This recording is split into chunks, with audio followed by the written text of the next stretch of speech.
결론부터 말씀드리면 스페인 매체의 망상이라고 생각이 되어지는데요. 일단은 이강인 선수가 파리 생제르맹에서 확고한 주전이 아닌 것은 맞습니다. 현재 경쟁을 제대로 1시간조차 부여받지 못한 상황이기 때문에 이강인 스스로 구단 자체에서도 이강인을 보내줄 리 만무합니다. 특히 파리 생제르맹은 미드필더 스쿼드가 약하고 미드필더와 공격수 역할 모두 소화할 수 있는 이강인을 쉽게 보내줄 리 없습니다. 이강인의 파급력과 마케팅 능력도 대박인데다 이번에 폼이 올라온 실력조차 파리 생제르맹 선수들과 비벼볼 만한 것이 전문가들 의견입니다. 무엇보다도 결정적으로 선수 본인이 거부할 가능성이 가장 높습니다. 파리가 수락한다 한들 선수 본인이 거부할 가능성이 99%라고 보는데요. 이는 이강인 선수가 숱한 인터뷰에서 발렌시아에 있다가 마요르카로 떠나게 돼서 개인적으로 자존심이 상했는데 파리 생제르맹이라는 거대한 클럽으로 오게 되어서 너무 기뻤다고 이야기했습니다. 마요르카에 있을 때 발렌시아보다 더 큰 구단으로 가는 것이 목표였다고 밝혔습니다. 그런 그가 이제 얼마 되지도 않았는데 스페인의 레알 소시에다드로 갈 일은 없을 것입니다. 또한 아틀레티코 마드리드, 마요르카 등도 마찬가지일 것입니다. 아틀레티코 마드리드의 경우만 파리 생제르맹과 비슷하다 느낄 수 있는데요. 그럴 바에 파리에서 경쟁해보겠다고 생각할 것 같습니다. 물론 저의 생각이라는 점을 말씀드리고 여러분들 생각은 어떨지 모르겠네요. 그럼 보다 자세한 소식 살펴보도록 하겠습니다. 최근 스페인 프리메라리가 아틀레티코 마드리드가 이강인 임대를 원한다는 소식이 나왔는데요. 디에고 시메오네 아틀레티코 감독이 여전히 이강인을 원한다며 PSG에서 치열한 주전 경쟁을 앞둔 이강인을 오는 1월에 임대할 계획이라고 전했습니다. 또 이강인의 전 소속팀인 마요르카 역시 이강인 임대를 원한다는 보도도 전해졌습니다. 올 시즌 15위로 추락한 마요르카가 지난 시즌 6골 6도움으로 에이스 역할을 해냈던 이강인을 원한다는 소식이었습니다. 마요르카 역시 1월 임대를 원한다고 전해지고 있는데요. 두 경우 모두 강인이 PSG에서 주전 경쟁이 힘들 거라는 전망이 포함된 이적설입니다. 이런 가운데 세 번째 팀이 등장했는데요. 이번에도 라리가 팀이다. 바로 레알 소시에다드입니다. 레알 소시에다드에는 이강인의 동갑내기 절친, 일본 대표팀 출신 쿠보 다케우사가 있습니다. 그는 레알 소시에다드에서 에이스 역할을 해내고 있는데요. 지난 시즌 9골 5도움으로 팀을 4위로 이끌었습니다. 올 시즌에도 기세가 이어지고 있는데요. 5골 1도움을 올리고 있습니다. 쿠보는 레알 마드리드의 주드 벨링엄의 8골에 이어 라리가 득점 공동 2위에 등극했습니다. 레알 소시에다드는 6위에 위치했습니다. 쿠보가 맹활약을 펼치자 쿠보 이적설이 꾸준히 제기되고 있습니다. 최근에는 잉글랜드 프리미어리그 맨체스터 유나이티드가 쿠보를 원한다는 소식이 전해졌습니다. 레알 소시에다드는 주가가 높아진 쿠보를 붙잡을 수 없는 상황을 고려하고 있는데요. 그 1순위가 바로 이강인이라는 것입니다. 쿠보가 레알 소시에다드를 떠난다면 이 공백을 메울 수 있는 적임자로 이강인을 주시하고 있다는 것입니다. 스페인의 엘고 디지털은 쿠보가 떠난다면 이강인이 레알 소시에다드의 표적이 된다고 보도했습니다.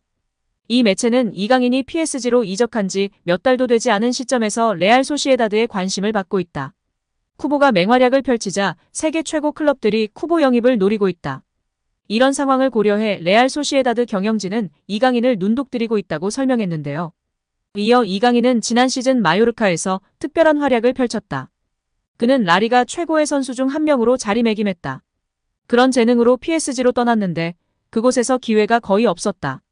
리그 1에서 거의 경기에 뛰지 못했다.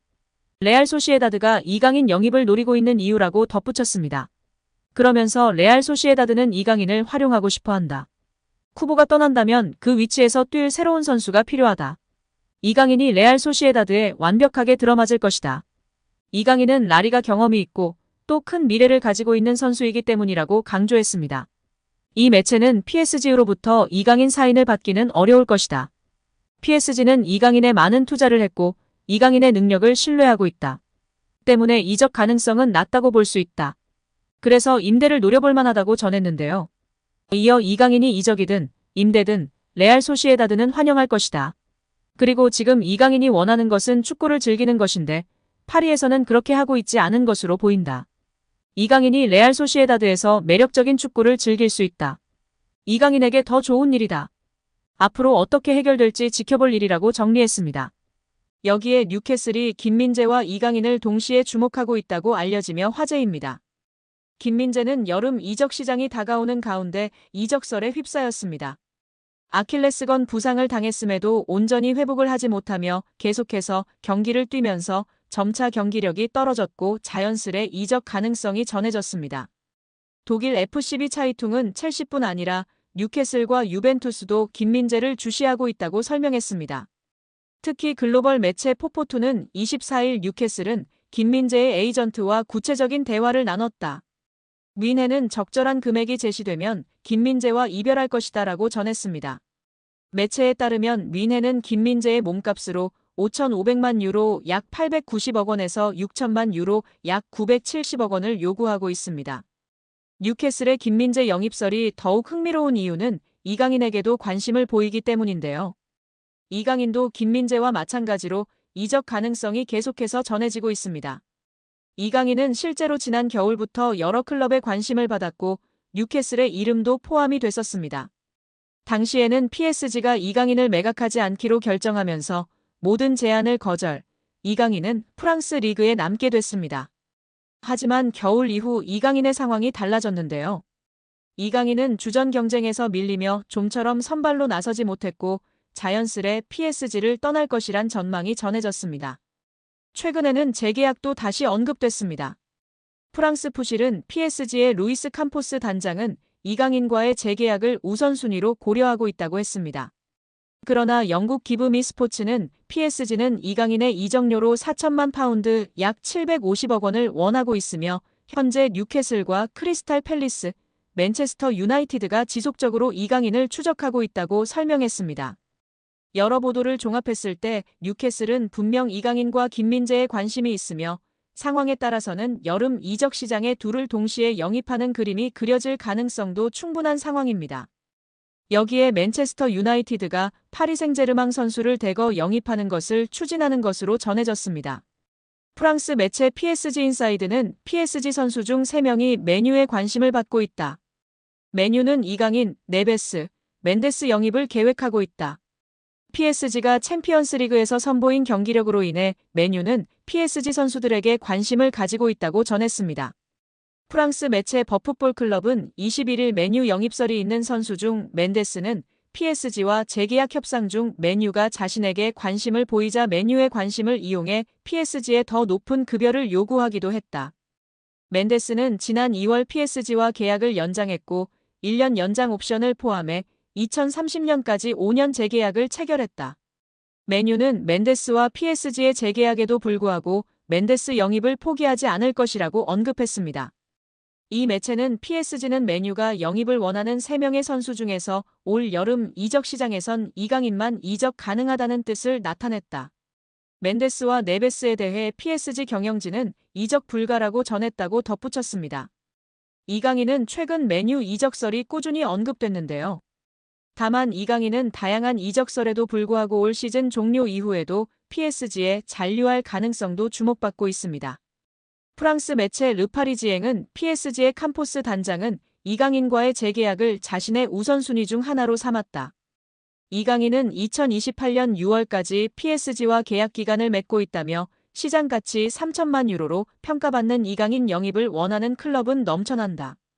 프리미어리그의 맨체스터 유나이티드와 크리스탈 팰리스가 이강인 영입을 위해 움직일 수도 있다고 언급했습니다. 손흥민 측은 진술서에서 지난해 5월 23일 북중미 월드컵 2차 지역 예선 준비를 위해 한국에 입국했습니다.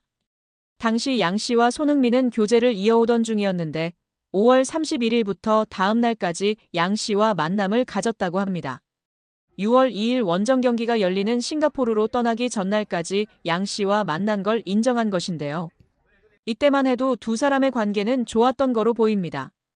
이를 뒷받침할 근거는 언론 보도에서 찾아볼 수 있습니다. 당시 복수의 언론은 손흥민이 공항에서 출국하는 모습을 담아 팬들에게 전달했습니다. 이때 손흥민 왼쪽 손가락에 반지를 낀 모습이 포착됐습니다. 문제는 약 한 달쯤 지나 발생하였습니다. 손흥민 측은 한 달 뒤쯤 양 씨가 임신 사실을 알렸다며 이에 손흥민은 양 씨에게 대화를 제안했지만 양 씨 측은 금전을 요구한 채 만남은 거절했다고 밝혔습니다. 이 과정에서 양 씨는 손흥민의 아이를 임신했다면서 태아 초음파 사진을 보냈고 이후 손흥민으로부터 3억 원을 뜯어냈습니다.